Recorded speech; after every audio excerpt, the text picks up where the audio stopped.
There are many theories attempting to explain the origins of the Great Sphinx, and indeed its original purpose.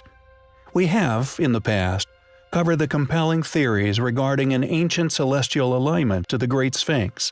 Most popular among these alternative theories concerning the star constellation Leo.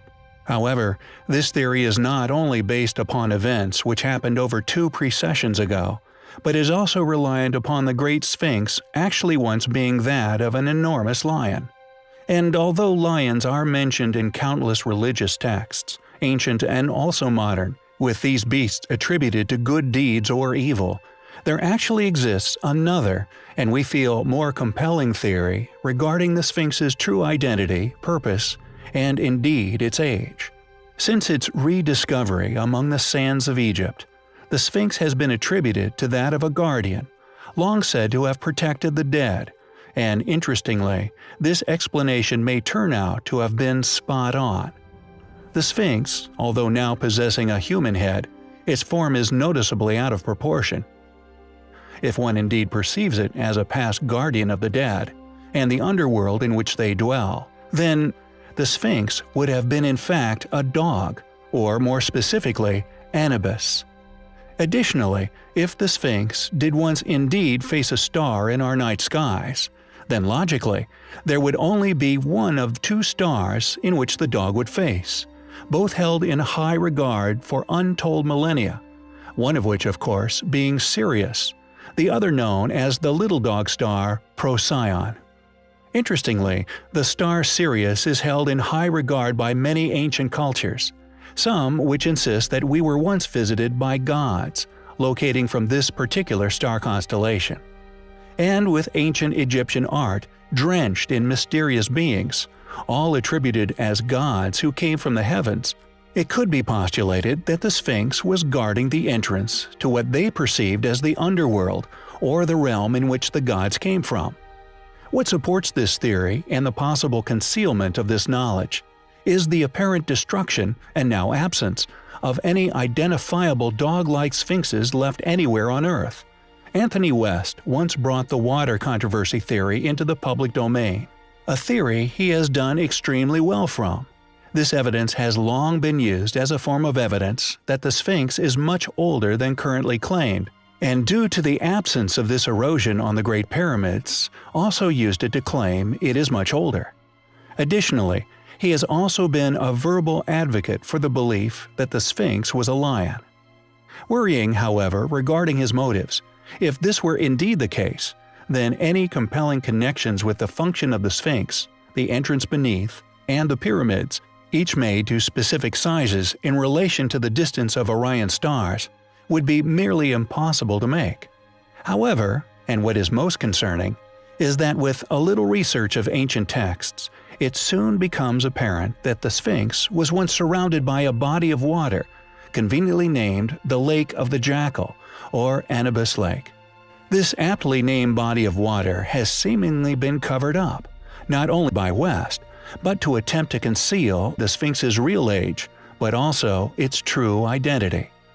This fragment of information not only discredits West's profitable rainfall theory, but also virtually confirms the Sphinx's past identity, and with Anubis being named elsewhere as the guardian of the underworld, it becomes apparent that we are on the brink of an explanation for its original purpose, no matter how astonishing. There are many theories which orbit the Apollo space missions.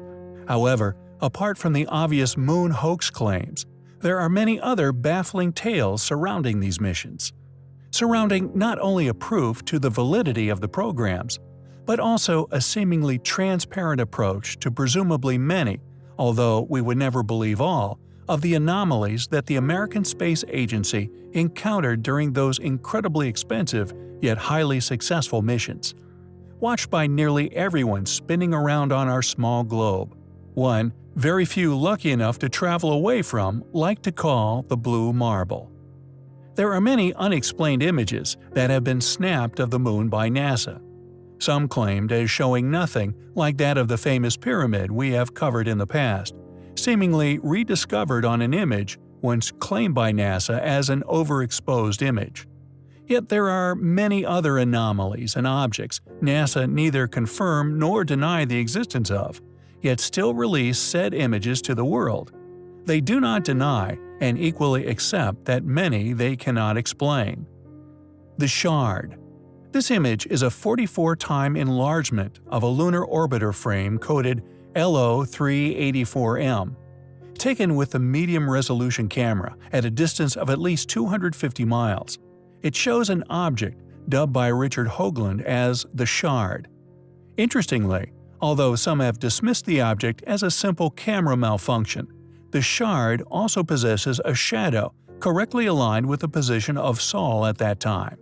According to Hoagland, quote, "Poor resolution images like this one of the Shard have led some to conclude it is an ephemeral outgassing event. However, the Enterprise mission enhancements reveal no spray or splatter, which would be consistent with such a conclusion." He goes on to state, "The object appears to be solid, though badly battered by meteors." End quote. Above and behind the Shard is the Tower, another among this collection of mystifying images of apparent lunar objects. The Tower has been researched and studied by many people since its discovery among NASA's images. A massive structure, calculated as being an incredible 7 miles high, this estimation clearly makes any consideration that the tower is indeed a real structural anomaly soaring from the lunar surface a tough pill to swallow. Yet the images remain an incredibly difficult thing to explain, and the tower's cuboid feature atop just adds to this ongoing mystery, yet one of deep intrigue, is the mystery of Castle. The name given to an object captured by the Apollo 10 astronauts during the Moon orbit mission, codenamed AS-10-32-4822. It is of a 1-mile-long object floating miles above the lunar surface, like a satellite to our satellite, that, even more amazingly, is possibly like that of what makes Saturn's rings, that being ice crystals of pure water, is apparently, according to future enhanced image study, also made from a material alike glittering glass. Apart from the reports of strange music being heard on the far side of the Moon, a claim few will ever be able to confirm the truth of, this extraordinary object is something very few know of, and even less have studied. Unless more attention is given to such incredible anomalies, ones witnessed by us already, and so relatively close to our little home, we may never know what they are. They are, undoubtedly, highly compelling. In 1910, construction workers in Mexico were building an insane asylum atop of what they presumed was an ordinary mountain. Upon digging into the earth, they almost immediately discovered the ruins of an extremely ancient structure. It was later realized, yet not largely shared with the world, that the hill is actually what is now classified as the largest pyramid on Earth. Hiding under the grass, trees, and many tons of earth sits the once lost and now found Great Pyramid of Cholula. With a base 4 times the size of the Great Pyramid of Giza, just how did this amazing monument get lost to time? Also, why isn't more heard regarding this enormous structure within modern academia? It sits just outside Puebla, the 4th largest city in modern-day Mexico. It is 450 meters wide and 66 meters tall, with a floor area comparable in size to 9 Olympic-sized swimming pools. Not only is this structure the largest pyramid on Earth, but it is also officially and undeniably deemed the largest monument ever built on our planet. In 1519, Hernán Cortés, a Spanish invader, had his men march into the great Aztec city of Cholula. They subsequently massacred 10% of the population and built a tiny church on top of the hill as a symbol of their conquest. The church they built is now known as the oldest continuously occupied building in North America. Historical records suggest that when Cortés arrived in Cholula, the pyramid was many thousands of years old and already entirely overgrown by vegetation. Additional legends state that the Great Pyramid was so sacred to the Cholula people that they covered it with soil in order to hide it from Cortés's army. We may never know how it became buried under the sediment it now rests beneath. Experts believe the pyramid grew in stages, successive civilizations improving on what had already been built. When an old pathway was removed in 2013 to make access for a drainage system, workers reportedly uncovered at least 63 complete and very ancient skeletons. Some of these remains accompanied by numerous alien-looking skulls absent their skeletons. Ancient myths from the region told of giants building the structure, with the city's inhabitants being of normal size. From the 1930s until today, great efforts have been made to fully excavate the pyramid. Although these excavations rarely gain any media attention, regardless of the pyramid's enormous size and possible importance, over 5 miles of tunnels have been dug inside the structure, all open to the public if you can get in them, as locals have reportedly reclaimed the pyramid as their own. Even though extensive exploratory research has been undertaken, the age or indeed the possible builders remain an elusive mystery. Just what type of tombs could still be buried beneath the largest officially classified pyramid on Earth? Were alien remains really found amongst the ruins? And if they were, why was the world kept in the dark regarding the results of this testing? Official reports released at a much later date concluded that they were the decapitated skulls of deformed children. This conclusion, however, just raises more questions. We will keep you posted on further information discovered regarding the site. Thanks for watching, guys, and until next time, take care. More than 2 years ago, a team of explorers led by scientist Vladimir Melikov were on an expedition within the Russian caves on Mount Bolshoi when they made a miraculous discovery. Reports from Russian newspapers at the time indicated that a briefcase and 2 alien-like skulls were discovered in the cave systems of the Caucasus region. What is amazing about the briefcase is the insignia which can be found upon its front. It is the emblem of the NNRB, once the Nazis' most secret of institutions. Founded by Heinrich Himmler in 1935, their mission was to find evidence that the Aryan race had once ruled the entire world.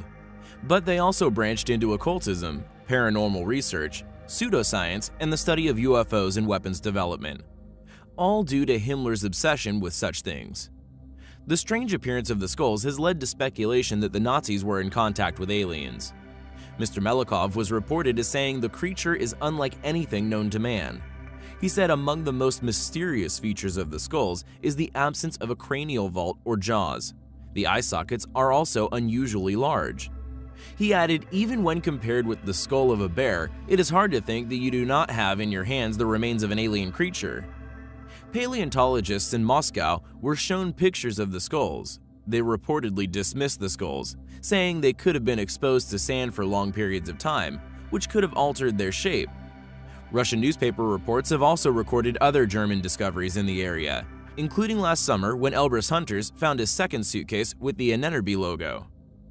It is thought to have belonged to the huntsman of the German division Edelweiss, and was found along with a ring showing a soldier in a mountain cap and a Nazi uniform. The Edelweiss was an emblem of the German mountain troops during World War II. Also in 2014, reports said locals in the same area found the burial site of German infantry, believed to have been killed in an avalanche years earlier. What do you think about the finds? Are these skulls proof that the Nazis knew of the existence of aliens? Or maybe that they were even in contact with such entities?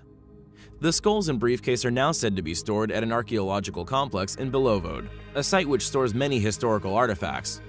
Further studies are desperately needed before they vanish from public view.